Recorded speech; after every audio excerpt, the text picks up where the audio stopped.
All right, I see some ladies coming in. Hello, hello, hello. Welcome, welcome, welcome. As you come into this room, say hello, introduce yourself, and let me know where you are coming in from. We're going to give just a few minutes to get some more ladies in. I will open up the chat. Happy Thursday, everybody. This week went by so fast for me. So I don't know about you all, but this morning I woke up, I'm like, oh my gosh, it's already Thursday.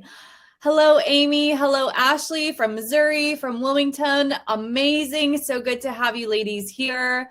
Hello, Sydney from California. Hello, hello, hello, Retzi. Oh, it's so good to have all of you here. I'm so excited for today. I woke up as excited as a little kid on Christmas morning, just so happy to be able to meet with all of you. And so many of you have never done a training with me or met me. So I'm just so excited to connect with you all deeper today. So today we are going to go into stress mastery for women leaders. And I'm really excited to share the presentation today. I love hosting presentations that are highly interactive. So continue to say hi on the chat. Let us know where you're from. I will pause and ask some questions as we go through the information today. And please feel free to share as much as you would like in the chat. I want this to be a really interactive and fun experience. And also, if you are here live, just take a moment and give yourself a pat on the back for showing up for yourself, because I know that we're in the middle of a work day, or maybe you're having lunch at your computer as you're watching this. And so just give yourself some props for that, because we all know how busy the day can get and how easy it can be to just go, go, go, go, go. And we never really give ourselves some time to continue to develop ourselves and grow in our personal growth. So I'm so happy that you're here. So we are going to go ahead and get started in just a minute here. As you come in, let me know where you're from. Say hello. Again, so excited to have you all here. Some things about today that I'm going to intro with is in the email that you got with the link to this webinar. It also had a link to a workbook. If you can open that up as we're going through this, that's great, but you don't have to. That workbook has some really great questions that I'm going to reference, some good resources, and that workbook will be yours forever. So if you have it up today, you can follow along. If you end up looking at it after, that's perfect as well. So let's go ahead and get started. Okay. Go ahead and get this. Oops. All right, here we go. Okay. So as I mentioned today, we are here to talk about stress mastery for women leaders. So I'm curious, for those of you who are here, hello, Devin from California. Hello, hello. For those of you who are here live, put in the chat if you consider yourself a leader. Are you a leader in your workspace? Are you a leader at home? Do you identify with the term being a leader? I'm going to guess that you do, being that you're here. And let me know also in the workplace, are you leading a team? Are you managing people? What does that look like? This presentation is going to be very valuable for all of you. And also, as some of you who run teams and people manage, it adds a layer of sometimes challenge. And so we're going to go through some things today that are really going to help with that. But before we get started, just put in the chat if you want to share, do you identify as being a leader? Do you enjoy being a leader? Are you a leader at work? Do you manage people? What's your position? As much as you want to share is perfect. So let's go ahead and get started. So stress mastery for women leaders. Harnessing the power of mind, body, and soul. So today we are going to talk about stress, and we're going to talk about the impact that it sometimes has on women leaders and our body. And I'm going to teach you some very powerful body-based tools that are going to help you to feel really confident in stressful situations. As some of you know, when we are in a leadership position or when we identify as a leader and we are always growing, that comes with certain challenges and pressures. especially in the workplace. So I'm going to teach you all a few different really simple tools that you can start using today that is going to allow you to create a sense of calm and a sense of confidence as you go into challenging situations. This is going to change the game for you, because if you currently go into challenging situations with a little bit of stress, a little bit of anxiety, a little bit of nerves, you probably know what that feels like to be micromanaging all of that as you're trying to do the things that you do. And it's actually much harder. It's much easier for us to show up to meetings or show up to pitches or show up to the work that we do when we're calm, confident, and grounded. So you are going to learn a few different ways to create that for yourself today. And I can't wait to start. So let's dive in. For those of you who are sharing in the chat, thank you so much. I'm so excited to see some of you are in leadership positions, identify as a leader, mom and wife at home, senior manager at work, CEO of the house, leader at the work. I love it. Okay. So some of you have maybe never met me before, and this is your first experience. So I want to introduce you to myself. So my name is Cassandra, and again, I'm just so happy that you're here. I'm really proud of you for taking some time today to be here with all of these powerful women, and we can have these really juicy conversations together. I used to work in corporate for many years. So I started my career in corporate and was in the corporate workplace for almost 10 years. And I definitely had my own bouts with burnout. Specifically, when I was a director level, director of operations, I hit burnout pretty significantly, and it really made me pause and take some actionable steps to get out of that, because it was pretty miserable. And we're going to talk about burnout today. I'm also curious to know if you ladies are open to share if any of you have ever experienced burnout, if you're in it and you're like, yeah, that's me, or you're just like, I can tell I'm like inching my way closer and I just like don't want to get into that place. So I have experience with it. I have so much compassion for people who are in that state right now, because I know how soul sucking that can be. I got out of a burnt out space and started to really grow in my career at a very quick level, and ended up being the vice president of operations for a really big company for a number of years. And then in 2021, I stepped back from corporate, retired from corporate to start my own company, Revive and Thrive Women, which is an executive leadership coaching company. And I help women really connect back to themselves, get out of a burnt out space, and really connect to their true power. I really believe that women are so powerful, and we do have the energy and the bandwidth to do so much. But when we're stressed out and when we're burnt out, we forget that. And we get disconnected from our body, and we get anxious and depressed and all of these things. And so I feel very passionate about helping women to get through that and on the other side of that, so that they can start thriving in their career, thriving at home, and really enjoying the work that they do. We have so many years ahead of us. And if we're leaders, we want to continue growing and leading. And so I believe that we should be able to do that in a way that's in alignment with our heart and feels really good. So a little bit of background for you. I graduated from Sac State, and my first career, the first thing that I did in my career was actually an internship where I learned how to run my own business. I was one of the top interns in that space and was invited to be a direct manager after that, and then was a manager for that company for a couple years. Both of those years, I had a top performing team. So something that's unique to me that probably many of you can also relate with, so not that unique to me.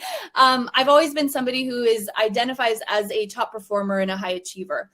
School was something that never came very easy to me. And I was always that person like studying so many hours before the test just to get the A or the B. I was always jealous of the people who could just like go into tests without studying and they were like getting A's all around. But for me, work was something that I was always really good at. My dad was an entrepreneur. He started his own businesses. He was a restaurant chef owner, and I started working with him at restaurants when I was 12. And then I worked from then on. Like I never stopped working, and I really loved working. So when I actually experienced burnout in my first corporate job, it was really difficult for me. And it was almost like an identity crisis because I had always been so good at working. I had worked 2 jobs at a time, 3 jobs at a time. I worked all hours of the day to pay for college. And like, then when I hit burnout, I was like, who am I? So that's a little bit, I'll tell more of my story later. But after I ended up graduating college and doing this internship and then being a manager, the owner of that company left to start his own company called Grow Team, and he took me with him. So we started that business. I was there for almost 7 years, or almost 8 years, actually. And in that time, the business was sold and acquired by a bigger company. So any of you who have been a part of reorganizations and corporate restructuring, it can be so intense. And I feel you because I've been there. And then I retired from the corporate space in 2021 to start my own business, Revive and Thrive Women, which has been really taking off the last year and a half. So that's a little bit of my background and where I've been as far as working goes. And another really important part of my story is my background as a yoga teacher.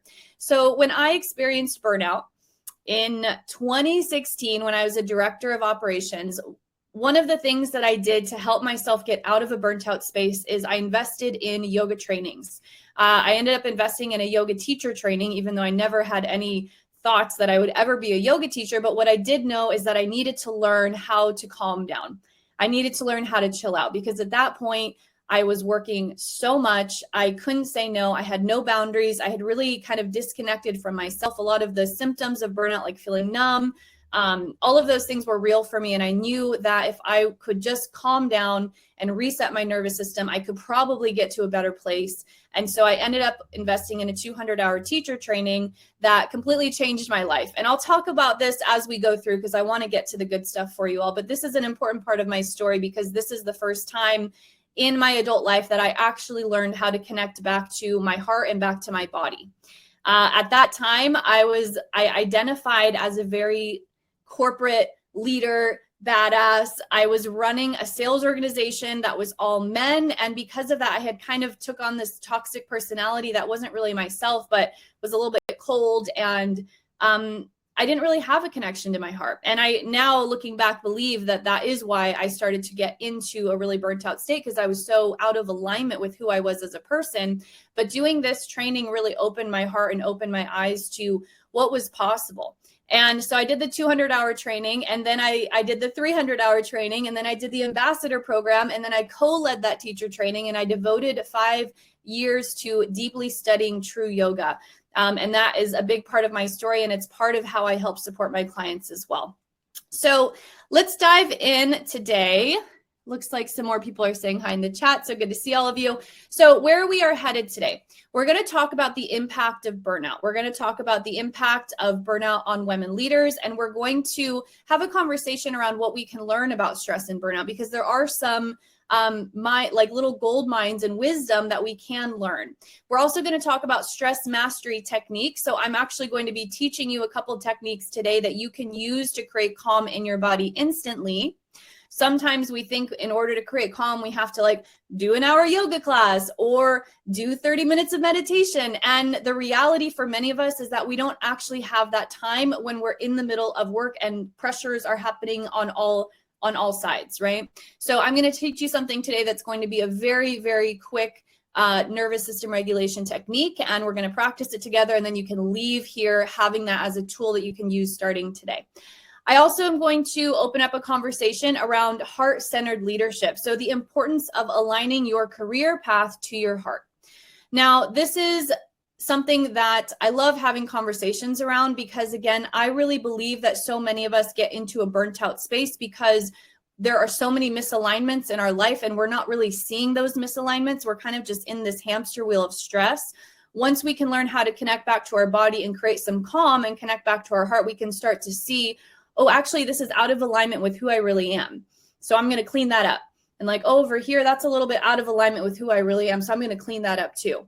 And I was in such a burnt out space. I was doing things like people pleasing, saying yes to everybody, never saying no. I had really bad boundaries. I told my boss that he could ask anything of me and I would get it back to him in ASAP. These things were really out of alignment, but I continued to do them, and it became such a toxic cycle. And that's what led me to really burning out. And then the last thing that we're going to talk about is nervous system training. So building resilience in your body to support stress reduction. And then I'm going to introduce you to Thrive Yoga, which is a methodology of yoga that I created that I use for all of my female leader clients, so that you can have that as well. So this is where we're headed today. It's going to be jam-packed. And again, my ask of you is that you continue to be interactive in the chat. I'll ask some questions, and we'll just have a lot of fun that way.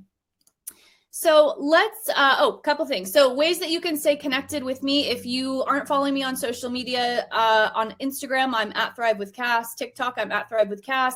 I also have a women's leadership Facebook group that's called Revive and Thrive Women. And then I also run group training programs throughout the year that are for women leaders who want to learn the things I'm going to be teaching today at a much deeper level. So those are always available as well.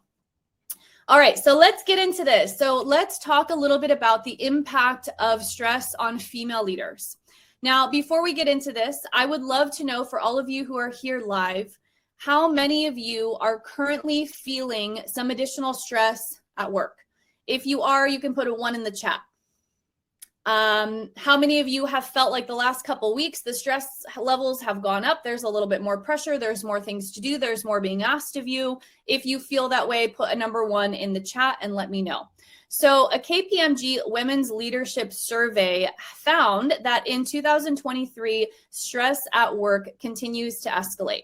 So KPMG does a women's leadership survey every single year looking at the health of women leaders in corporate. And what they found was that in 2023, this just came out in June, stress at work continues to escalate. And it looks like some of you are feeling that, right? Yeah, everyone's like, one. Yeah, exactly. So the survey found that 91% of executive women felt a surge of stress in their workplace compared to pre-pandemic levels. And 70% of the executive women that answered the survey attributed that higher level of stress in the workplace to increased workloads and expectations. Now, I think this is really interesting because a lot of us, especially if you're in tech, have experienced some pretty devastating layoffs in the last 2 years. If you have experienced layoffs at your work, you can put a 2 in the chat and let me know. Sometimes what happens when there are really intense layoffs in our organizations is that work is then spread out amongst the people who are still there. And that can bring more pressure and more stress because 1, you just had to watch your team get laid off. And 2, now you have an additional workload. Yeah, it looks like some of you have experienced that. My heart goes out to you. So when I was a vice president in corporate, 2020 happened, and we all know what happened in 2020. And in a matter of 1 day, we lost over $100,000 of recurring revenue with our clients. The company that I used to work for was a marketing company, and what we did was we worked directly with CEOs to help them find good marketing partners. And a lot of times, CEOs think of marketing as an extra. So when the pandemic happened and there was so much uncertainty, we were one of the first things that they pulled. And in a matter of 1 day, we had over $100,000 in recurring revenue that the company lost. And so over the next week, the higher ups in the company decided that in order to help sustain ourselves, we needed to do layoffs. And it was the hardest thing that I have ever had to go through. 1, because I was the person who had to have conversations with team members who I loved. And I also had to navigate what it was like to have a smaller team with all of this chaos going on around us, the pandemic, uncertainty, clients canceling left and right. It was really difficult. So my heart goes out to you. It looks like there's a few of you in the chat who have dealt with this. So I bring that up because it's a very real conversation right now. And I know that from experience, there is sometimes this level of guilt that we experience for being somebody who wasn't laid off. And then we have this additional workload. And so it becomes even harder for us to have any type of boundaries or have any type of balance with work because it's like, well, I got my job and this person didn't. So I'm just going to work as hard as I can and make sure that I get everything done because I'm grateful. But that can sometimes end up leading to a lot of suffering and a lot of stress and burnout as well. So I'm glad that we're having this conversation because it seems like there are quite a bit of you who have experienced this year. So the impact of burnout and common challenges that heighten stress for women leaders specifically. So these are some of the challenges. Work-life integration. Now, I hear a lot about work-life balance, and I don't love work-life balance because I feel like it's never a 50-50 balance. It is an integration. There is a harmonization that we have around career and home, and sometimes we're in a season where our career is a little bit higher and sometimes we're not. So work-life integration, women often bear a greater responsibility for managing both career and family life. Can any of you relate to this? Are you what I say is like the CEO of your household? Like you're the one who is making the pediatrician appointments. You're the one who is getting the presents for the birthday parties. You're doing the drop-offs. You're doing the pickups. Like it's a lot. It can be a lot, right? And this is one of the challenges that a lot of female leaders face, is that they are showing up as leaders in the work that they do, and they're managing teams, and then they're also going home and managing their family and all of the things that happen with that. It's like you are the VP of communications at home or at work, and then you're also the VP of communications at home, right? So this is something that a lot of women face as challenges. Other challenges that exist still today: gender bias and discrimination. Many women feel as if they have to work 2 times as hard to prove their worth. So this is something that is true in the workplace, and there has been a lot of great work done to support us. And a lot of us still face undercurrents of gender discrimination and bias. And if you are open to sharing and you've experienced that, you can put that in the chat as well. When I was promoted into being a vice president of operations, a lot of my team that I was leading was older executive males, and I had a couple of them that had a big problem with being led by a female. And were vocal about that. So that was really hard for me. And I really had to learn how to navigate that. And I really had to learn how to continue to have self-compassion for myself, because sometimes when that happens, we start to feel as if we're not good enough. Right? So that's something that I've experienced, and maybe some of you have experienced that as well. Household chores and caregiving, we tend to, again, take a larger burden of this. And so it can sometimes get really out of alignment when we're trying to do everything. And also I found through a lot of the clients that I work with, who are all really high-level women, is that sometimes we feel as if we can't ask for help. The conversation of asking for support from our partners or from family is really uncomfortable. So we don't have the conversation, and like we just do it all on our own, but then we're stressed out, right? This happens. It happens to me sometimes as well. And then the last couple of things on here: career aspirations and advancement in work can sometimes come with unique barriers for women. And then we tend to have a higher mental load. When I say higher mental load, I'm talking about all of the things that are going on in your head as you are at work. When am I going to cook for dinner today? When am I picking up? When am I dropping off? When the laundry is going to be picked up? And when's this going to happen? And when's that going to happen? And that can be really exhausting. If you can relate to this, and if you have ever felt like you are going to have a head that explodes because of all the things you're thinking, let me know in the chat. So these are some of the common challenges that we face, right? So how can we continue to connect back to ourselves so that we can be people who are able to hold all of these things, and also people who feel confident in having boundaries, seeking support, and asking for what we really need and what we want? So how is stress impacting how we lead? This is a good thing to question. And in your workbook, there's some really good questions that I laid out for you that you can really just start to reflect on. Reflection is a really good skill to continue to allow time for. A lot of times we don't allow time to reflect because we're just like, go, go, go, go, go, on to the next, on to the next, on to the next. And like, when's the last time that you actually paused and took a second to like think, am I happy in what I'm doing? Do I enjoy the work that I do on a daily basis? Do I feel like I'm making impact in the world?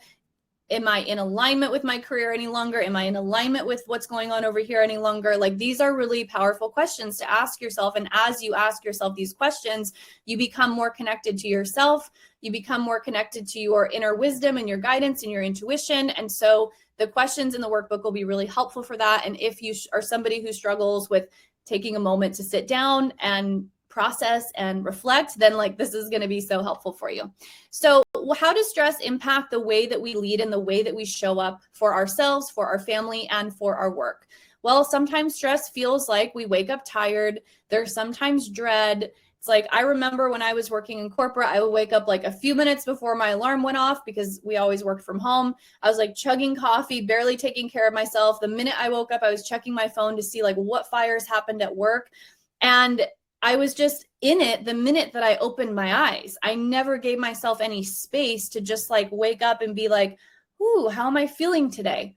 Can I tap into myself? Can I connect with me before I check my phone and connect to work? Can I connect with me before I go get my kids and connect with my kids? Like, can I just be with myself for a moment? These are the things I had to ask because I started to get really burnt out.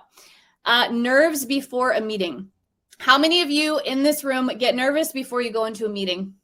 And you know you're going to be called on, or you're presenting the meeting, or you have a one-on-one with a team member and you're leading the meeting. How many of you feel nervous? So sometimes what nerves can actually feel like is your heart goes up, your heart rate goes up, and you start to feel that, right? Or your tummy starts to hurt. How many of you have had conversations with your boss or with a coworker that were a little bit uncomfortable, and then right after you have the worst stomach pains? Yeah. Some of you are like, one. Yes.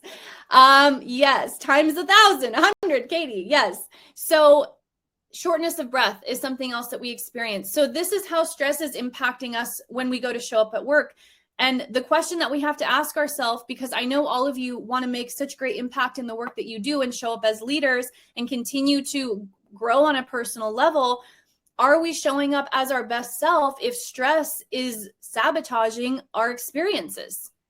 Are we actually able to present the meeting in the way that we want? Or is stress and anxiety so heavy that we find ourselves fumbling, or we forget what we were going to say? Or maybe the meeting goes perfectly, but we're just beating ourselves up because we're picking at the one tiny thing that we forgot. This is how stress can really sabotage our growth. And so again, it's really good to reflect and think about these things and notice how is stress impacting my career and my life, and am I okay with that? Am I okay with that? Other things that stress feels like: irritability with team members, family, and self. How many of you have had a week where you had a deadline, you had meetings, and you are just like not your best self? You are like, don't talk to me. I don't want to see anybody. My head's down. Like, you get home, your partner comes to say hi. You're like, I don't even, like, leave me alone. Like, I can't even, like, I'm just tapped out. Like, how many of you have felt like that, right? We get really irritable with our team members, with our family, with ourselves. And in this presentation, I'm going to teach you a little bit about what happens to your nervous system when you're stressed out. And I think you're going to understand why that irritability happens. When I got burnt out, my relationships to everybody really suffered. My relationship to my fiance at the time suffered because I was coming home from work stressed out and I was snapping at him left and right. Like, thank God he stayed around. My relationships to my friends suffered. I lost a couple of my really good friends from growing up together because I was so obsessed with work that it was the only thing I could talk about. It was the only thing that I devoted any energy to. I wasn't pouring energy into my friendships. I wasn't showing up as a good friend because I was convinced that I just had to work and I had a big career and they didn't. So they didn't even understand. And like all of my relationships suffered. But the relationship that suffered the most was the relationship to myself.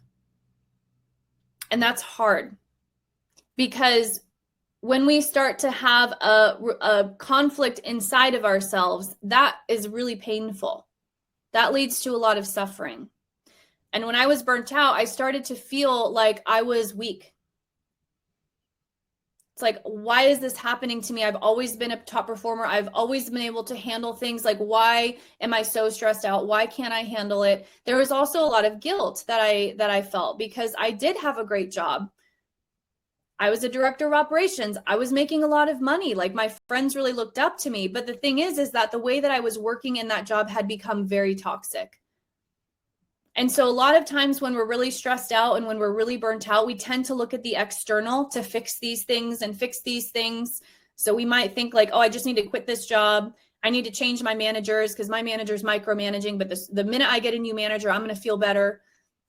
I need to go on medical leave. I need to go on sabbatical. And yes, sometimes these things are necessary, but most of the time it's an inside game. We have to clean up what's inside of us. Why do we have a hard time holding boundaries? Why are we so wrapped up in perfectionism that we are overthinking everything that we do? These are things that are inside of us. And so that's why I feel so strongly that once we start to clean that up, do a lot of heart healing, a lot of body-based type of work, these things start to change quickly. Okay, so a couple other things. So chasing goals or milestones, but never feeling content. How many of you have ever felt that? You're like, oh, I'm going to feel so good when I get promoted to that mid-management level. And then you're there and you're like, oh, I'm going to feel so good once I get promoted to like the senior manager. Oh, I'm going to feel so good when I do this project and then it goes well and my boss gives me praise and I'm going to feel so good. And then like we do it and we're like, I don't feel that much better. I must need the next thing. Oh, I don't feel much better. I need to do the next thing. So this was my experience in a lot of my corporate career, to be honest. I started out at the very bottom. I was a cold caller. I got out of that very quickly and on to the next. And then I was like, on to the next, and then director level, on to the next, VP level. And then when I got to being the vice president of operations, which in the company I was in was like kind of the highest that it was going to get, I was like, wow, like, I don't even know like why I wanted this so much.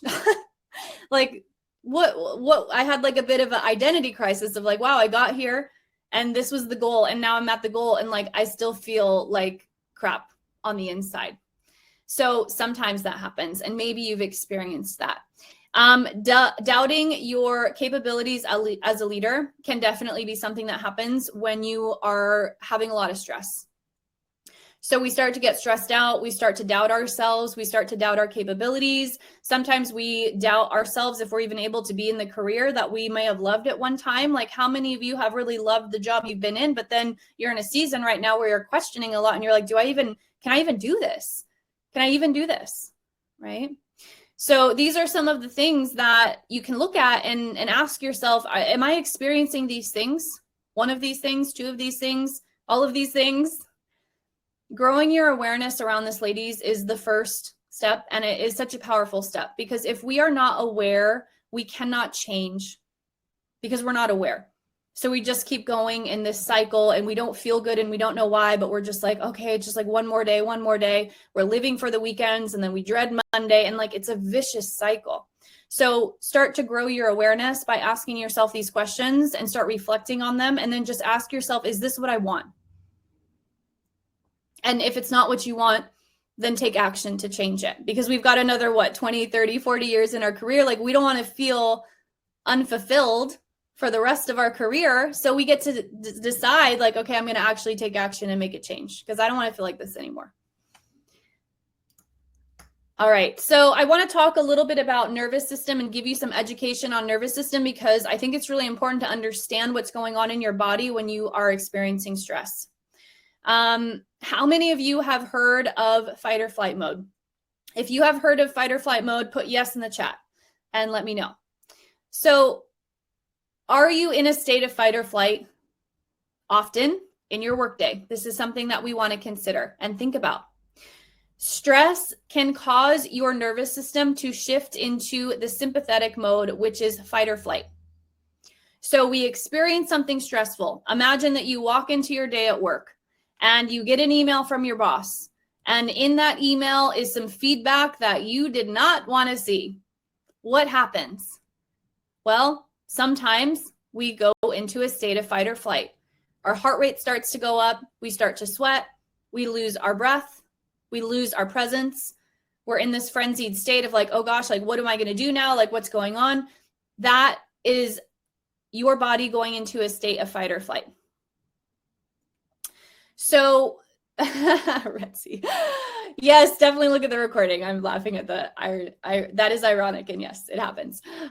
So you can look at this picture. Some of the things that happen in your body when you are in a state of fight or flight are your brain signals to release stress hormones.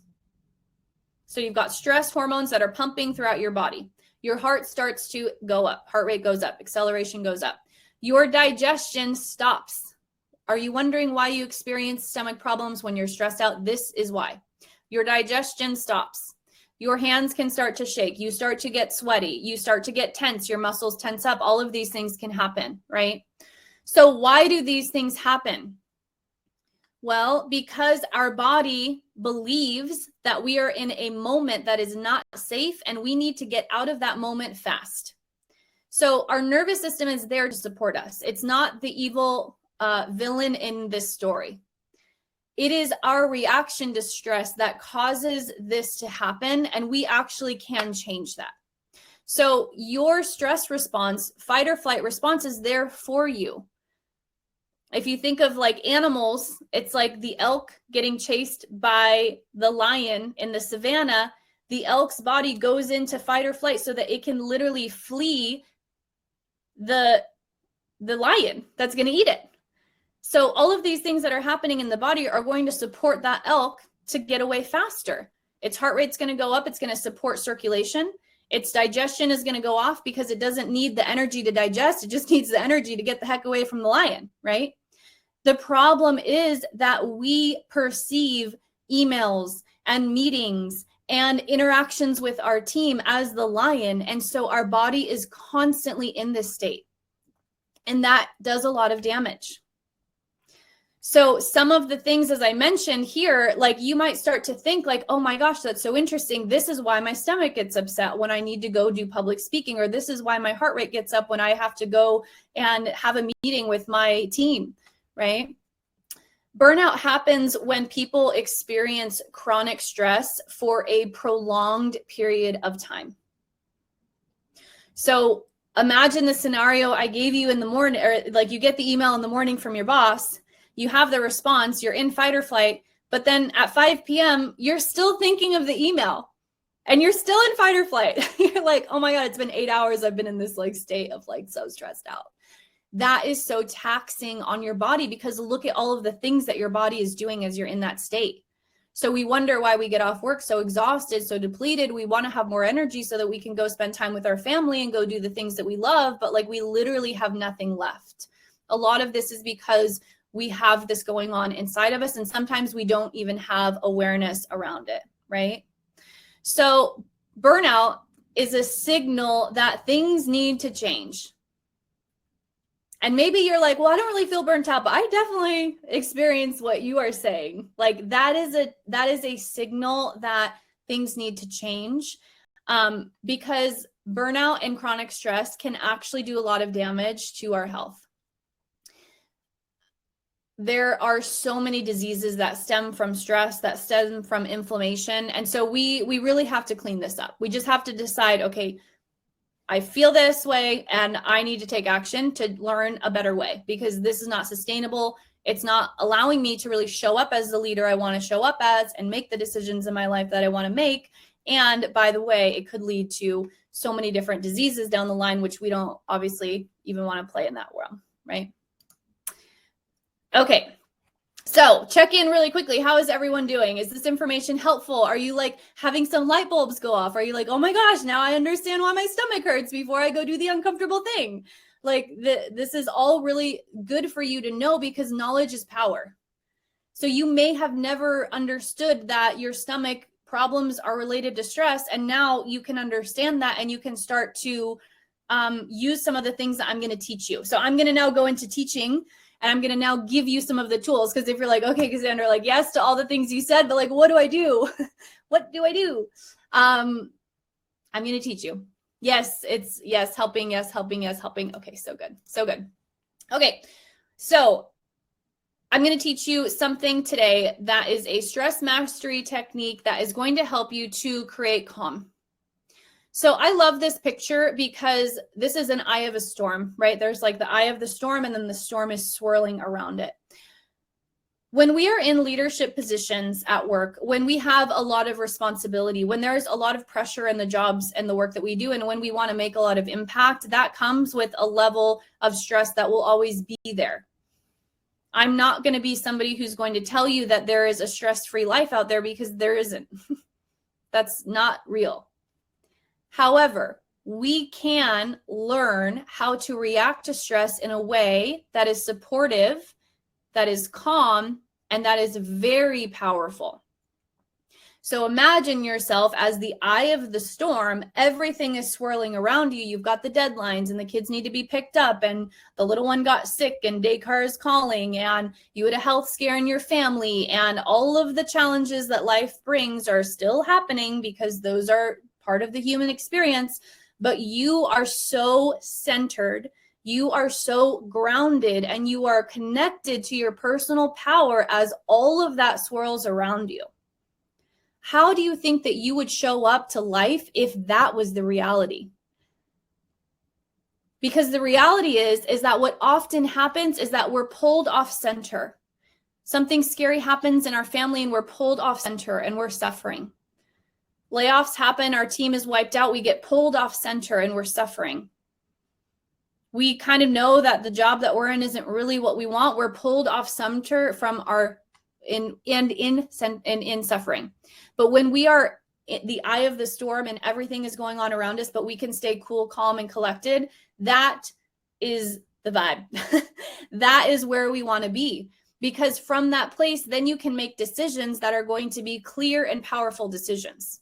We're going to talk about this a little bit later, so I won't touch on it too much here, but how many of you have ever made decisions when you're off center? You're like swirling around in the storm and you're trying to make decisions and like clean things up, but like nothing is working and you're making things work because like you're just reacting to things as they come, but you're not actually taking a center to like connect with yourself, right? That can happen. So learn how to protect your peace by training your nervous system.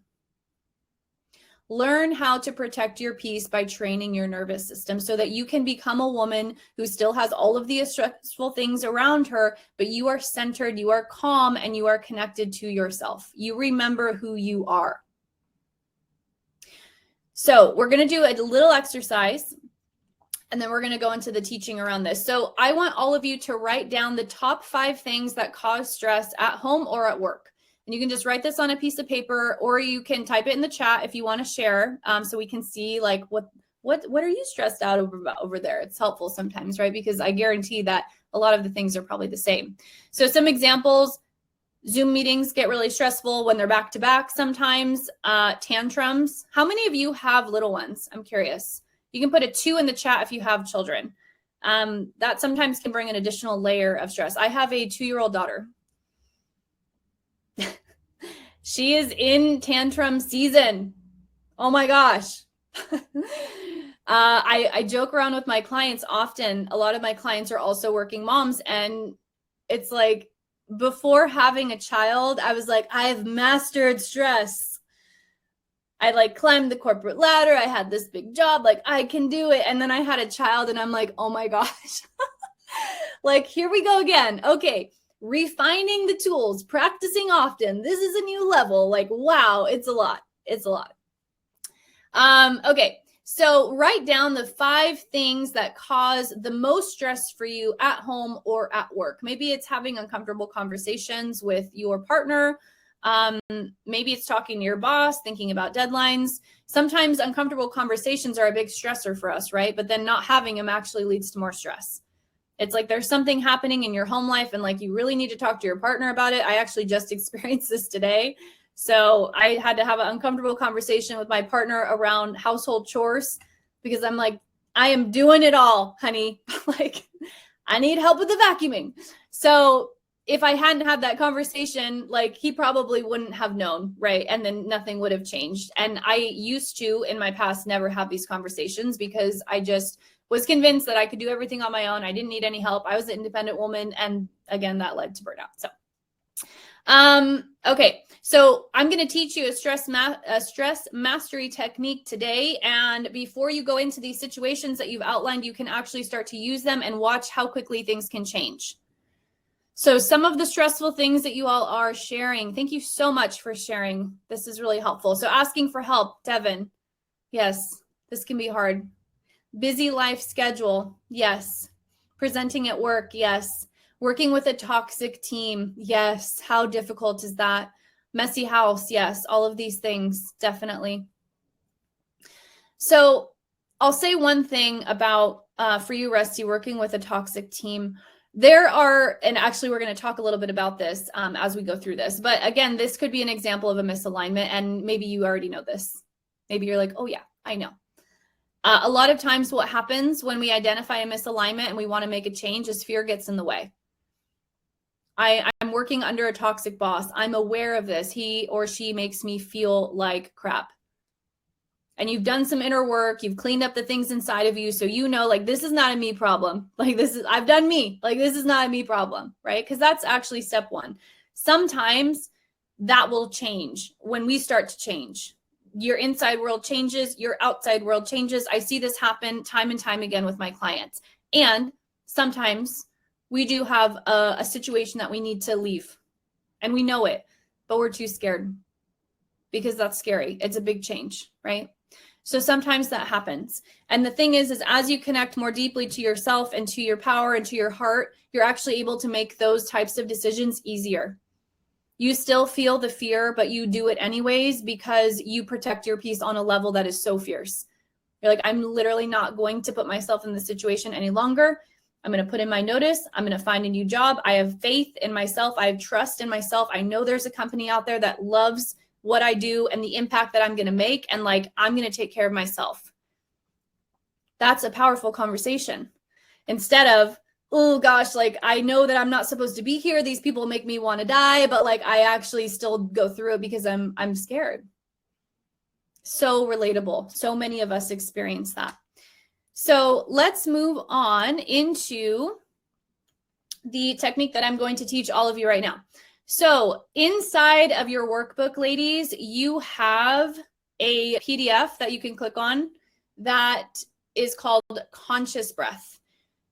This is what I'm going to teach you today. And then you have this so that you can come back to it and you can, there's a little bit more information. I go a little bit deeper into that PDF. So this is a very simple breathwork technique. It is one of my clients' favorites. I teach this as a foundational tool. So before I start working with any of my clients, this is like the first thing that I teach because it is that important. So training your nervous system through conscious breath. That's where we're going to go today. What is conscious breath? Well, conscious breath is being conscious of how you breathe. How simple, right? So simple, not easy. Because sometimes in a stressful moment, our breath is the first thing to go. It's like we find ourselves in a stressful moment and all of a sudden we're hyperventilating, we're taking shallow breaths, we're breathing in and out of our mouth. And actually, ladies, that creates more stress, which is wild because we're just like adding stress to the stress at this point, right? So conscious breath is deep nasal breath, and this breathwork technique will shift your nervous system into a state of calm so fast, within 60 seconds fast. Some of the benefits of conscious breath is it is a nervous system downregulation tool. So remember when I was talking about fight or flight mode and the email? That's like such a good example because we've all gotten an email that we were just like, oh my God. And like, we're all of a sudden like everything in our body is happening and we're sweating and our heart is up and we feel like crap and like our tummy aches and all the things, right? Like that's pretty relatable. So what can you do in the moment that you get the email so that that isn't the case? Well, you can pull a tool that's going to work on your nervous system. And this is one of those things. This tool of conscious breath also connects you back to your body. Amazing, right? Because when we get stressed out, sometimes we forget we have a body. We're like from the neck up, like everything in our head, we're just like all up in our head, like rerunning situations and like decision fatigue and thinking. And like, whoo, we have headaches and like there's a lot of energy in our head. And like we forget we have this powerful body that can help us to create calm, but we don't use it because we forget that we have it, right? So this is something that will connect you back to your body and be like, oh, hello. You can help me all of the time. This is great. And then that also starts to like nurture a relationship back to your body. And I don't talk about this in this training, but I do talk about this a lot with my clients and the other trainings that we do together. A lot of us have become really disconnected from our body because as women, we have been shown very toxic relationships of bodies and what we should look like and if we don't, then we're not good enough and we struggle with different areas of our body. And so that's also something to consider. We disconnect a lot from our powerful body because we were taught that if it doesn't look a certain way, then it's not good enough. And again, I'm not going to talk a lot about in this training today, but that is something that's really important to consider. So this tool is not only going to help you connect back to your body, but it's going to help you to have a lot more compassion for your body because you're going to see how helpful your body can be in getting you into a state of calm. And you're going to start appreciating her a lot more. So other things that this breathwork technique does is it allows us to have a power of pause. What is a power of pause? Well, what it sounds like, it's like a moment of pause after a stressful experience that you can actually pause and decide how you want to respond. When you don't have this, what ends up happening is we just react. How many times have you been in a stressful conversation or a stressful situation and you get triggered and you respond and then you were like, oops, like that wasn't helpful. I didn't mean to say that. And it kind of like makes a little bit more of a mess. Anyone ever had that? Type of 1 in the chat if you've experienced that. One of the things that I was in charge of when I was a vice president of operations was meeting with clients who were trying to cancel. So every single client that wanted to cancel services with the company had to go through me and meet for a meeting. I had 4 of these a day. So I got to meet with sometimes really angry people. Like they were pissed off that they had to have the meeting. They're like, why do I have to do this? I just want to cancel. And now looking back, I'm like, hey, I get that. Like you should have just been able to cancel. But like this was part of my job. And there were times in those meetings where a client said something that triggered me and I responded and I was like, oh my gosh, I should not have said that. Like that was not helpful. And then the entire meeting just blew up. And I was like, well, that was my fault. When you actually take a moment, when somebody triggers you, if you have a client that's being a pain in the booty, which we all experience sometimes, right? If you have a client like that and you take a moment to pause and take a deep breath, your response becomes more powerful because it is one that's grounded. It's not reactive. So that's one of the benefits of this breathwork technique. It also creates a very safe space in your body. So this is necessary. I see a lot of people, a lot of leadership coaches and a lot of people that help with burnout recovery talking about boundaries. Boundaries are very important. It's something I talk about as well. But if you don't feel safe holding boundaries, it's never going to happen. So I teach my ladies how to actually create a safe space in their body so that they feel safe saying, oh no, I'm actually not going to take that on. Oh no, I'm actually not going to work past 5 p.m. Oh, I'm actually going to take my daughter to her pediatrician appointment here, and that's just going to happen. If you don't feel safe doing those things, then you can be taught all like over and over, but it'll actually never happen. How many of you have read books, like personal development books, personal growth books, and you're like, yes, this is amazing. And then like a month later, you're like, I'm the same person. Like that happens because we don't feel safe changing. So this tool also helps to build resiliency. Building resiliency is really important when we want to continue to grow on a personal level and we want to continue to be leaders and we want to continue to have great impact in this world. We need to have resiliency. And many of us have lost a bit of our resiliency because the last 3 years has really beaten us down. It has been very challenging these last 3 years, as all of you, I'm sure, can have the shared experience, right, that we all went through. And so we have lost a bit of our resiliency, which is why resiliency is one of the things that I teach in all of the things that I do. So this is a practice that will also help with that. So I'm going to go through this with you. So let me actually just turn this off. All right, ladies. So wherever you are, come into a comfortable seat. If you're in your office chair, if you're standing up, you can even do this if you're driving, although I hope you're not watching this as you're driving. But really important thing to know about this specific breathwork technique is it is literally something that you can do all of the time, which is why it is so helpful. So you're going to come into a comfortable seat. You can bring your hands on your thighs, palms facing down. If it feels comfortable for you, you can close your eyes. If not, you can keep them open and then close your mouth and start to deepen your breath in and out through your nose. So take a deep inhale through your nose and then a deep exhale through your nose. Relax your face, release your jaw. Clenching of the jaw is sometimes caused by stress, most often. So when we get stressed out, we clench our jaw, and that leads to migraines, tension headaches, face pain. So release your jaw. Neutral jaw position is if you put your tongue on the roof of your mouth and part your teeth and close your lips, that is neutral jaw position. And when your jaw is in that position, it is physically impossible to clench. So you can try that now by placing your tongue on the roof of your mouth, right where your teeth meet the roof of your mouth. Teeth are parted, lips are closed, deepening your breath in and out through your nose. See if you can feel your breath in your belly. So feel if on your inhales, you might feel your belly expand a little bit. If not, that's totally fine.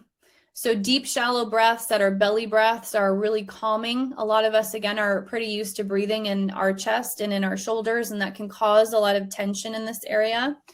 So do 3 more rounds of this. If it feels good to close your eyes, it could be really nice. You can just deepen your breath, breathing in. Allow these 3 last breaths to be the deepest and the slowest that you've done this whole time.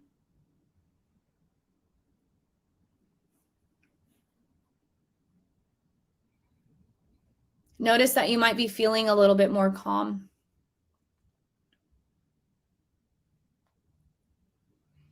Notice how your body might feel a little bit more relaxed. Do one more deep breath here. And then if you are closing your eyes, you can gently open your eyes.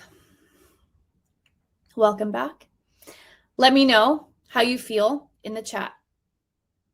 One word to describe how you feel after doing that breathwork technique.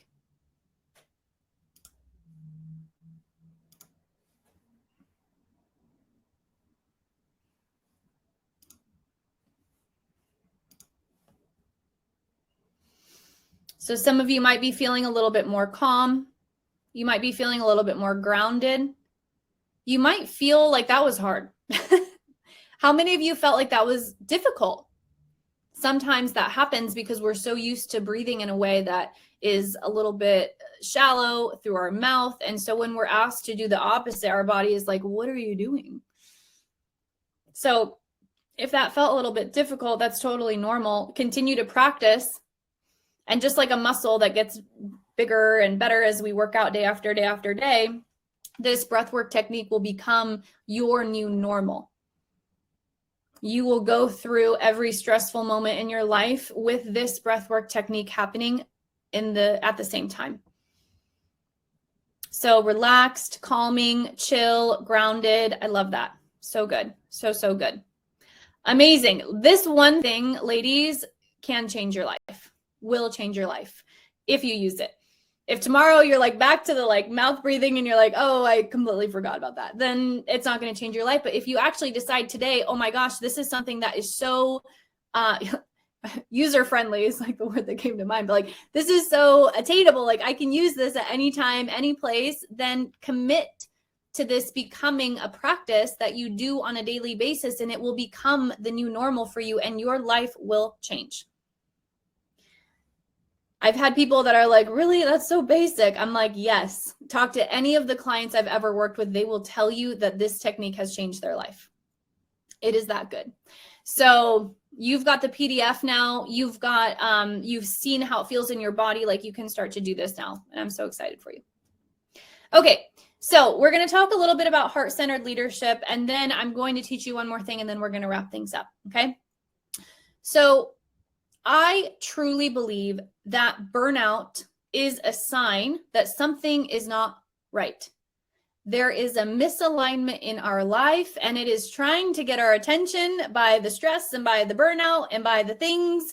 And sometimes we ignore it for too long, and then we end up suffering and burnt out and disconnected from ourselves and wondering, how the hell did I get here? And if we really look back, we're like, oh, there were like some signs. Like, yeah, I missed that, right? And ladies, one thing that I say to all of my students that I just want to say here too, is that when we grow our awareness around these things, we get to practice compassion and we don't judge ourselves. There's no benefit to judging or shaming yourself for missing the signs or, any of the things I'm talking about. We live in a really chaotic world, and we're also programmed to believe that our worthiness is attached to the work that we do and that we need to be people pleasers and all the things. So like, there's a reason why a lot of us have gotten to a point where we're like, something's off and I just need to know what it is. We can have compassion for ourselves and know that that's okay. And then we get to make a powerful decision of like, well, do I want that to be my story? I know that having a lack of boundaries at work is making me suffer. So do I want to continue doing that? And sometimes the answer is yes. Sometimes it's like, yes, I will suffer. I do not want to hold a boundary. I've got this. And then oftentimes that ends up with something that we can't ignore any longer, right?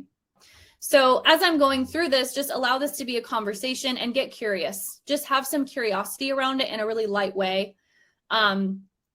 Because sometimes it can feel heavy when we start to recognize like, oh, wow, like actually I'm living in a way that is misaligned.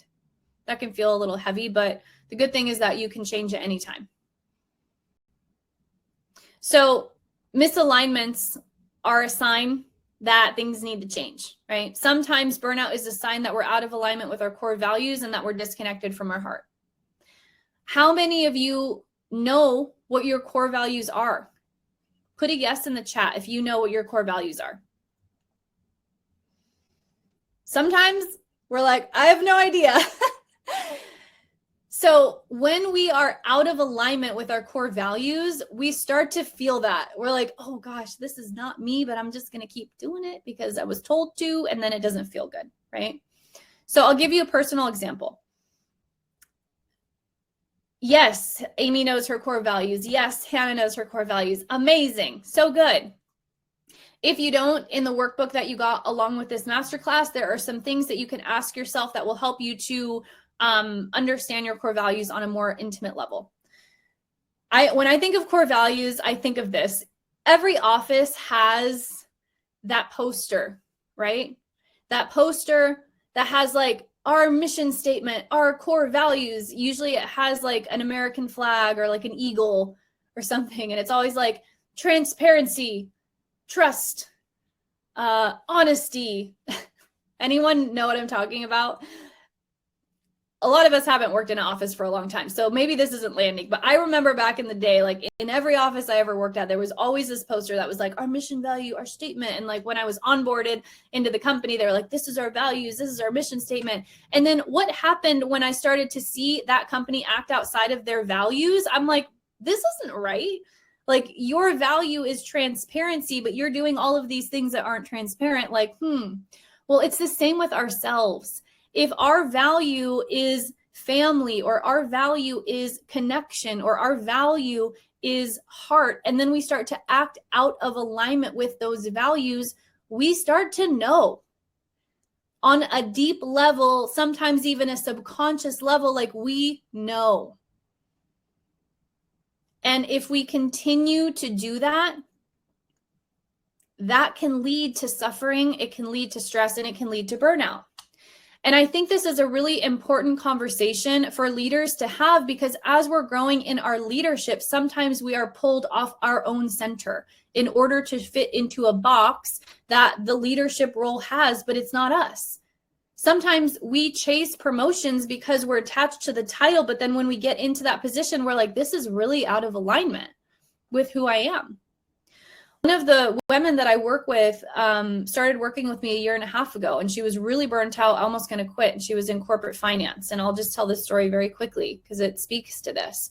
She was in corporate finance, which is a pretty difficult industry to be in because it's all based on billable hours. So similar to like lawyers. If anyone actually works in finance, any accountants out here? My husband is a CPA, so like I see this. So she was in this industry that basically rewarded her by how many hours she could bill out, which means that she was working a lot of hours. And she was on track to being a director level. And she was so burnt out, she was ready to quit.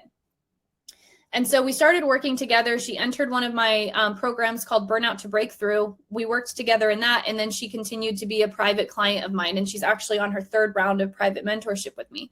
So what she started to actually understand, one of the first things that we do in this training that I run called Burnout To Breakthrough is we identify core values.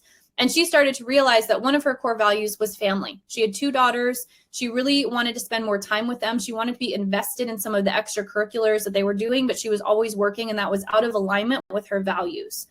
Now, the awesome thing about this story is like she's actually stayed in that position. We worked together on her nervous system regulation and learning how to be more resilient. So she was actually able to get a lot more work done in shorter time because, by the way, stress will totally sabotage the amount of time it takes to get things done because you'll lose focus and you'll like overanalyze everything that you do. So she cleaned all of that up and she started getting a lot more done in shorter amount of time. And then she was able to start coaching her daughter's volleyball team. And then she was able to start doing things that were in alignment with her heart. And she started to feel 1,000 times better, but she actually didn't quit her job. She didn't change her position. Her management stayed the same, but she was different. So this is what I mean about changing our inside game, and that changes our outside game, right? Now, the other interesting thing that she realized is that she actually didn't really want to be a director. She didn't really want to be a partner at the company. She was just chasing the title because she was so out of alignment with her own core values that she was just being kind of persuaded in a way to want that, because that's kind of what we look at as success sometimes. Sometimes we're like, oh, you're climbing the corporate ladder, you're going to be a partner. That's so successful. But what if you're a partner and you're completely burnt out and you have no time to spend with your family and you're miserable? Like, is that success? We all get to decide for ourselves what our definition for success is, but I thought that was a really interesting story. So, are you connected to your core values? Do you know what they are? Have you lost your center? So if you are like, maybe there are some things that are out of alignment in my life today. One of the things that led to me being really burnt out was this. When I was promoted into a director level, I was in charge of a lot of male executive salespeople. And I started learning that there were certain things that were valued inside of work, and there were certain things that were not. The things that were valued was like being a hard ass, hitting quota, making my bonus, like grindy, like girl boss, like all these like kind of like really hard like ways of being. What wasn't really rewarded was like compassion and empathy and sharing about my family. And like, these are things that I wanted to do, but I was put inside of a box that was like, that's not wanted here. And so that really led me to having a lot of burnout, because it was out of alignment. I wanted to be somebody who was empathetic in the way that I led, but I was trained not to be that way. The CEO was like, no, we don't have empathy for people. Like, I can't even believe like that was said, but yes, that was said. And I was like, this doesn't feel right to me. This doesn't feel good. I don't want to lead people like this. So that was a huge misalignment. And again, as I started to clean up the inside game, I started to feel more confident, and I started to present to the CEO why I built a case for empathy and leadership is needed. And here's why. Here's what I'm going to do with my team. They're going to perform better. Give me 60 days to show you. And it did. Everything got better. And my boss got to see that empathy is very powerful in the workplace. So again, this is some of the transformations that are available when we get really back into alignment. So how do you get back into alignment? Well, slowing down, practicing nervous system regulation, heart opening, and getting back in touch with your body, your intuition, and your personal power. How many of you ladies feel a sense of intuition? And what I mean by that is like you have a pull sometimes towards things, or if you're asked to do something that you don't really want to do, but you do it anyways, you have that feeling of like, I didn't really want to do that, but I did it because I was told, and now I don't feel so good. Women are very intuitive. And so we have a lot of intuition. And sometimes when we get out of alignment, we lose that connection to our intuition. And so we find ourselves kind of like floundering about, and we forget what we're here for, and we feel unfulfilled, and we're wondering like, why am I feeling like this at work? And a lot of times it's because we've lost this connection to ourself. So this is why I'm teaching you ladies these body-based tools so that you can get back connected to yourself and to your personal power. Okay, so the other conversation I want to have around heart is self-leadership and heart. And how are you leading yourself? And so I'm going to bring up a slide, and I would like to know if any of you ladies experience these things throughout your day. Perfectionism, reading the email 5 times before you send it because it's not good enough. People pleasing, being the one that's like, oh yes, I can take that on, even though you're like, I have no bandwidth for this, but like, I'll do it because I want to please. Imposter syndrome, feeling like you're not really good enough to be in the position that you're in. So you're constantly doubting everything that you do. And you have a lot of back and forth between like, should I do this? Should I do that? Should I do this? External validation. We feel really good on the days that our boss tells us we're doing a good job, but how do we feel on the days where we get zero validation? Do we still feel as strong? Self-doubt, comparison. We're comparing ourselves to all the other people in the office or all the other people on social media or the other moms. And we're like, oh, like I'm not good enough because I don't do things that way. And fear. We have fear come up when we want to make changes. So how many of you experience any of these throughout your day? Rachel is like, all of them. I experienced all of them. Yes, Rachel, I also experienced all of them. So I understand what that feels like. So ladies, these are not heart-based. And you probably know that because when you are in your perfectionism, it probably doesn't feel like self-compassion, right? When you are in people pleasing, it doesn't feel like you're loving yourself because you're actually overextending yourself. You're stepping out on yourself to please other people. You're like, I know that taking on this project is actually going to cause drama at home because I'm going to have to tell my partner that I have to work these extra hours, but like I'm willing to do it because I just want to look good. Right? Comparing ourselves to other people. So these are all things, these are all clues, like when we're acting in these ways. And again, we get to see this with like no judgment, no shaming, because a lot of us were programmed to have a lot of this. So like we have to kind of consider that, right? A lot of us grew up sometimes in environments where we really had to be a certain way in order to receive love. And so now we're still playing out in those patterns and it's sabotaging our adult success. So some of us, for example, perfectionism, almost all of the women I work with have perfectionism like as a big thing that they want to heal. And when we start to look at where this came from, a lot of times it's like, well, when I was younger and I didn't bring home the good marks, like my parents didn't love me, I didn't feel loved, I didn't feel safe. And so I found that like I have to be perfect in everything I do or I don't receive love. Wow, that's hard, right? So we can start to look at these things and see like, oh, okay, these are things that disconnect us from our heart and from our personal power. When we are reading the email 5 times over because we're like, oh, I don't want to say anything dumb. Like, does this sound good? Like, instead of practicing self-trust of like, I'm a badass and I can write this email and I can just send it out and it's going to be great. That's so much trust in self. That's connection to heart. When you identify a misalignment in your life and you're like, I'm going to clean this up today, even though it's scary, even though it's out of my comfort zone, like I'm going to clean this up. That is a connection to your heart. That is led by heart. Is this making sense? Let me know if this is landing for you, because I know, again, as I mentioned some of my story, like when I was in corporate, I was pretty disconnected from heart. And I actually looked at heart as like a weakness. And like, so thank you for being open to having this conversation. And I'm curious if it's landing with you. And if it's not landing today, that's okay. It could land tomorrow, the next week, a week after. It could be a month from now. And you're like, ooh, I noticed that I've been in my perfectionism all day and that doesn't feel very good. And I'm not very connected to myself, right? So we can start to transform all of these things. All of these things can be transformed. You can transform your people pleasing. You can transform your perfectionism. You can transform your imposter syndrome. And in my experience, the very quick way to do this is through your body, through your nervous system. Because again, you can read all of the books you want on how to heal perfectionism, but if you don't feel safe not being perfect, then you're not going to not be perfect, right? And I put quotations around perfect because there is no perfect. I'm not sure I understand. Sorry, my Siri went off. Siri's like, yeah. Okay, so a couple different things, and I am going to wrap this up. I know we're going a little over an hour, so thank you all for all of you who are still here. So how do you reconnect to your heart center? How do you start to feel good again? How do you start to have self-compassion for yourself again?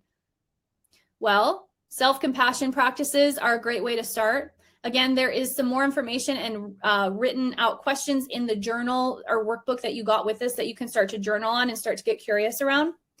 Physical heart opening.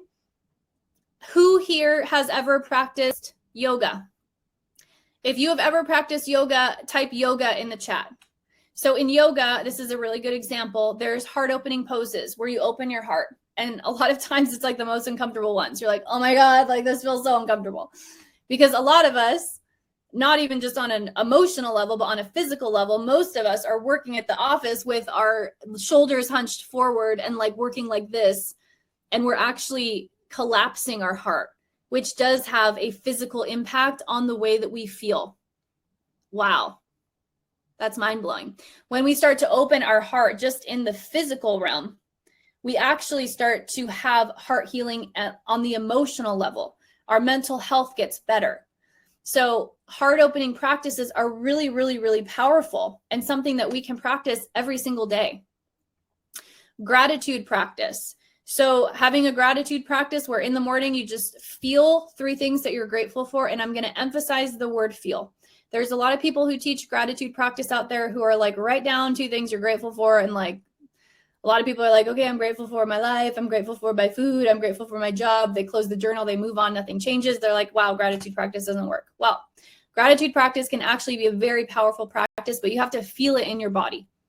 And what I mean by that is when you write down, I'm grateful for my job, you have to then feel grateful for your job. You cannot just write it down. It doesn't work. So try your gratitude practice with this new information and let me know how it goes. Mantra work, affirmations. How many of you here have heard of positive affirmations? Anything that you say after the words I am is very powerful. So we got to start thinking like, what am I saying about myself, for good or for bad? So I am enough is a great mantra to have to start connecting with your heart. I am enough. I am enough. I am enough. Start getting curious around the things that you're saying after the words I am. Maybe just start thinking about this like today. Because what a lot of us do is we say things like, I am tired. I am not enough. I am busy. And we start to actually create more of that, which is a conversation on neuroscience, which I won't get into here, but it is something that I talk about in my trainings. Hands-on heart. Hands-on heart breath work. So ladies, I taught you all today conscious breath. You can start to practice conscious breath with your hands on your heart. And that in itself is a heart opening practice because that connection of your hands to your heart is going to make you feel more connected. Okay. So what does heart opening have to do with stress? Well, do you feel safe loving yourself? This is a really powerful question to ask. And this is a really important conversation when we're talking about leadership, because now we're talking about self-leadership. How do you lead yourself? Do you feel safe loving yourself? Because if you do not feel safe loving yourself, then you are not going to create a life that feels good. You're going to create a life that feels stressful because you don't feel like you deserve a good life. So get curious. How tight is my relationship to myself? Can it be tighter? Consistent heart healing will reduce stress and connect you back to the powerful women that you are. All of you ladies are so powerful. You have the capacity to do so much. You get to create a life that feels good, but if you don't believe you deserve it, it will never happen. And so the first step is healing that story that's telling you that you're not good enough to have the things that you want, including a life that feels good. Sometimes we get stuck in a stressful life and we're just creating it, but it's because we actually don't believe we deserve anything better. And sometimes that's rooted from childhood. Like we grew up in a chaotic childhood experience. Our parents were fighting. There was violence. Like we grew up in that. We learned how to feel safe in that. And so then we go into our adult life and we create that without even knowing. And then we wonder, why can't I reach my goals? Why can't I reach my potential? Why do I feel like this? Really interesting, right? Okay, so I'm going to go through these next couple slides pretty quickly. So how can you grow your resilience to stress? Growing your resilience to stress, in my opinion, is one of the most important things that you can do because we live in a pretty stressful world. And in my experience, it's not getting any less stressful. Like 2021, I was like, okay, whew, we're good. 2020 happened. Like it's only up from here. And then like 2022 and like now 2023, I'm like, okay, so actually turns out the stress isn't going anywhere. So like, I actually just have to become a woman who's more resilient. And I'm willing to do that. I'm willing to prioritize that.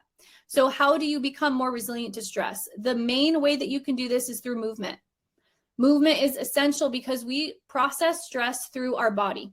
So failing to move creates tension, stuck energy, compounding stress. It creates like all these achy feelings in our body, which this is really interesting because how many of you throw movement out the window when you have a busy week? I've been there. It's like, oh my gosh, I've got deadlines. I can't go to the gym. I've got deadlines. I got to cancel my yoga class. I'm so busy at work. I can't actually do the movement practices that I do on a weekly basis because this week I'm really busy. So I'll just start next week again. But whoa, actually what we need is like, we need 2 times the movement classes when we have stressful weeks to support all of the stress that our body is taking on from the projects and the things that we're doing. This was a mind-blowing realization for me, especially after having a child, because things get really busy when you have a kid. So I was like, oh, I actually can't go to my yoga class or do this or do that because like my daughter's sick and work is busy and like I've got to hold all these things. There's not a possible hour that I could spend for myself. But what did that lead to? It just leads to more suffering. So now I carve out time for myself as a non-negotiable, and I have figured out how to make it work while I run a business and have a daughter. And it is possible for you too. So practices that you can fit into a busy schedule. Mindful breathing, the conscious breath that I just taught you, start doing this consistently.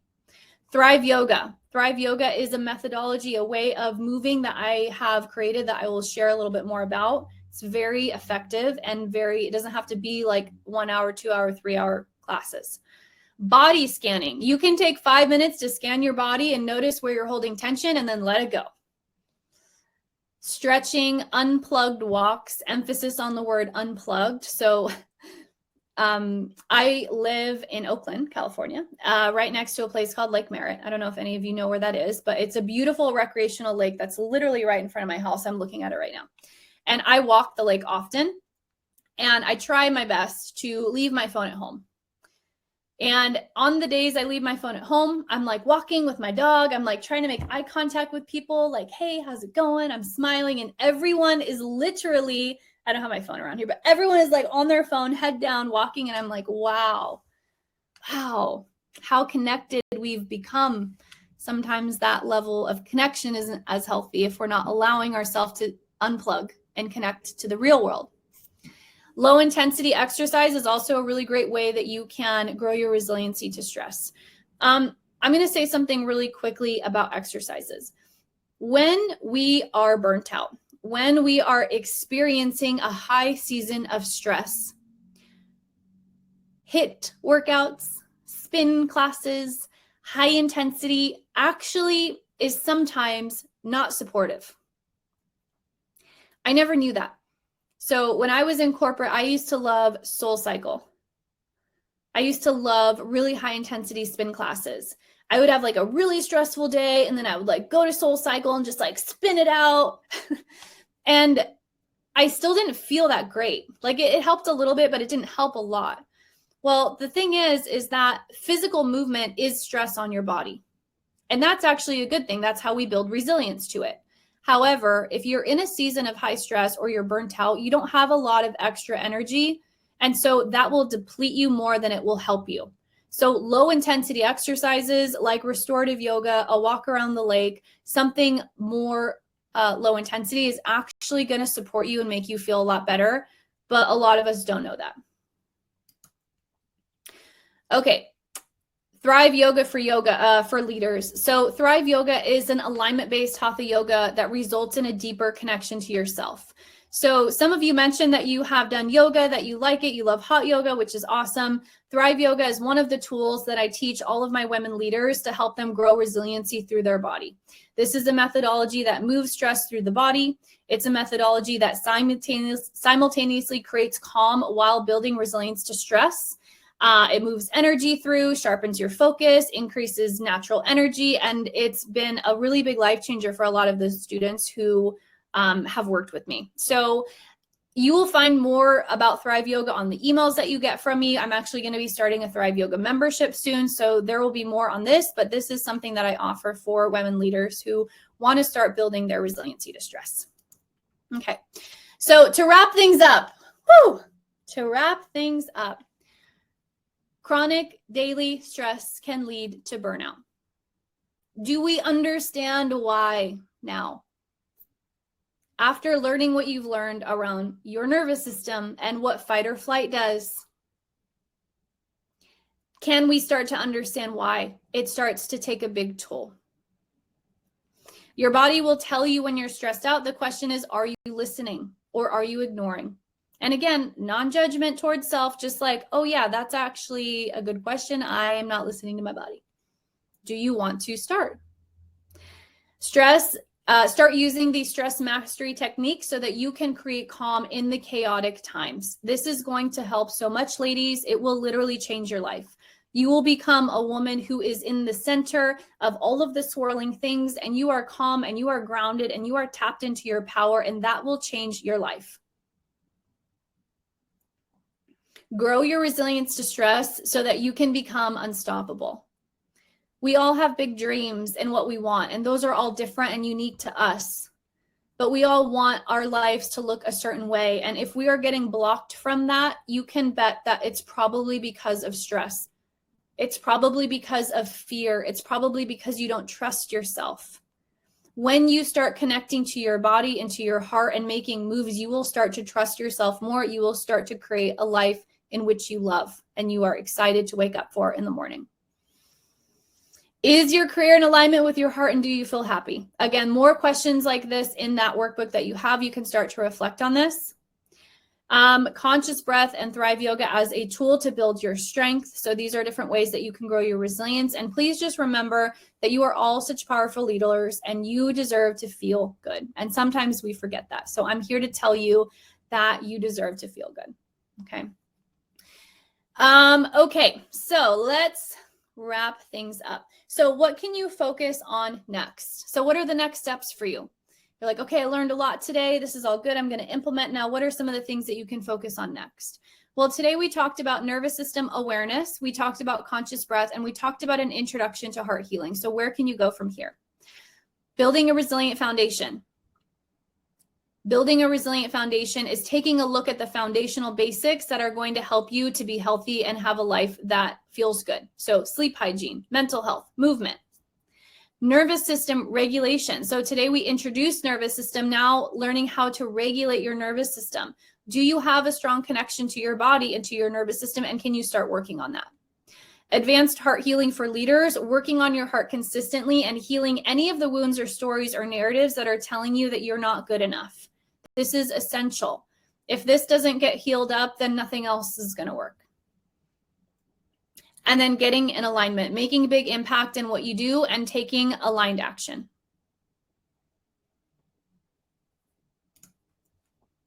All of the things that I just went through with you are all things that I teach inside of my Burnout to Breakthrough program. So Burnout to Breakthrough is a program that I teach that's going to be starting at the end of this month. And all of those things are things that we go through month by month by month by month.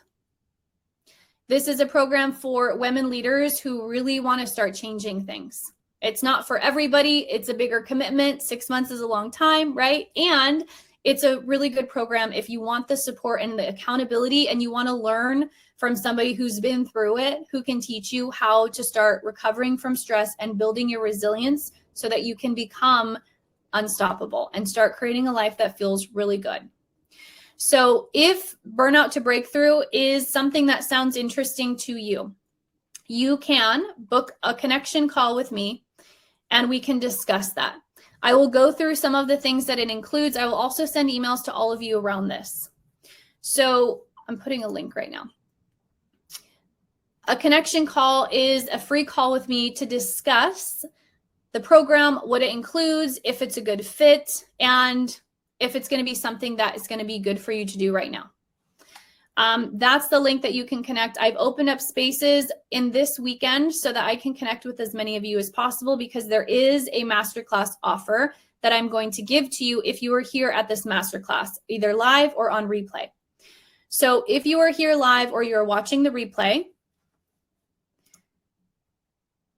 oh, Amy, thank you. Oh, Amy, that is you. So Amy took the program. She's here. Devin also took the program, who is here too. I'm like, who's that?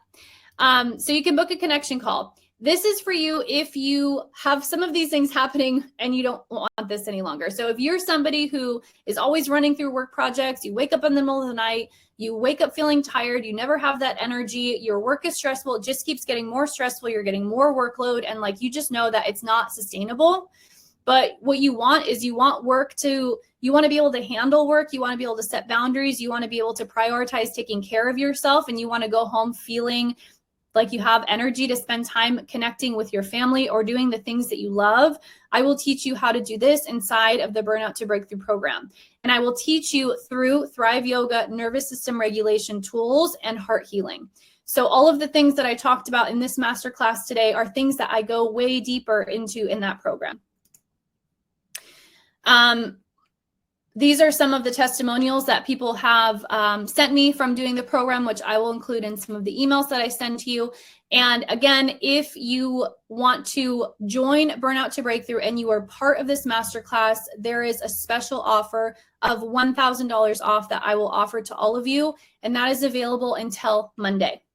So if this is something that you are like, heck yes, I want to get in that program and be a part of these women that are doing this, then book a connection call or reach out to me. The program is normally $6,000. And for the women who have come to this masterclass, it is going to be $5,000. And there are options to spread those payments over time, or there is pay in full. So I will send more details about this in emails. And if you have any questions at all, definitely book a call. I also have other trainings that I run that are mini trainings that are lower investment trainings. So if you know that you resonated with a lot of what I was talking about, and maybe this is not a place where you're ready to jump into, you can also book a call and we can discuss some of the other things that I have available. If you are like, yeah, I want that and I want to get the link to that, then you can actually just do that here as well. So I have that for you. All right. So ladies, that is it. That is it. That is it. That is it. Whew. Thank you all for being here. Thank you all for being here. I appreciate you all so much. Please type in the chat your main takeaway from today's training. What was the main thing that you took away that you learned? There was a lot, I know, but what was like the main thing that you're excited to now go implement and go take action on? Put it in the chat. Let me know so that I can celebrate you and see what really landed for you. Let me know what was helpful. Let me know how you're feeling now, what things you're going to go implement after this. Because again, remember, it doesn't stop here. This hour-and-a-half program taught you some things that will literally change your life only if you implement the things. If we don't implement the things, nothing changes, right? And so again, if you know that you're somebody who loves the support and accountability of having a high-level mentor, then Burnout to Breakthrough could be a really good place for you to be, because I will definitely keep you accountable to implementing the things. And after 6 months' time, you'll be a completely different person. Okay, Hannah, our body really does carry our stress. Yes, such a good takeaway and so true.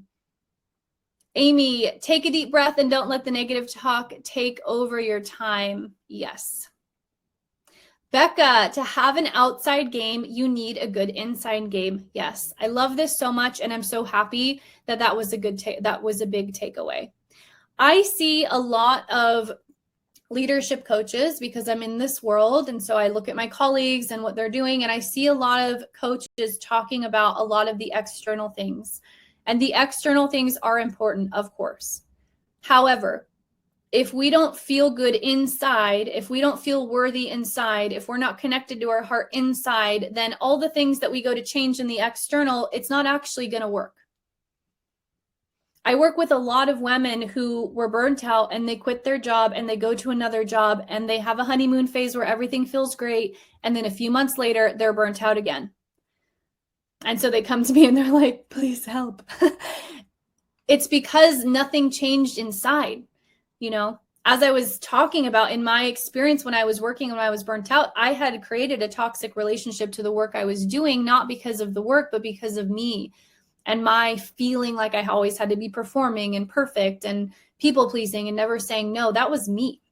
So yes, Becca, have an amazing outside game when you have an amazing inside game. And how lucky are we that we get to work on our inside game always for the rest of our life. We always get to be coming back home and working on that.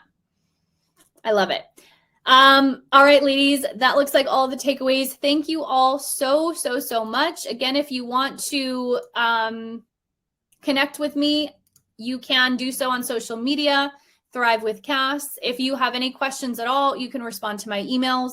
If you want to book a connection call to talk about any of the leadership or resiliency trainings that I guide women through, you can book a connection call. And other than that, I think that is it.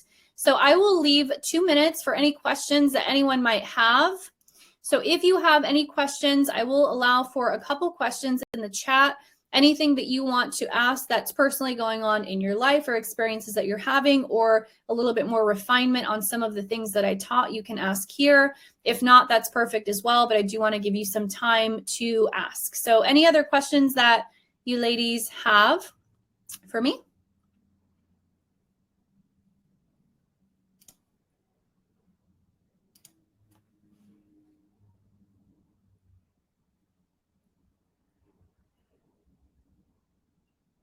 All right. Okay.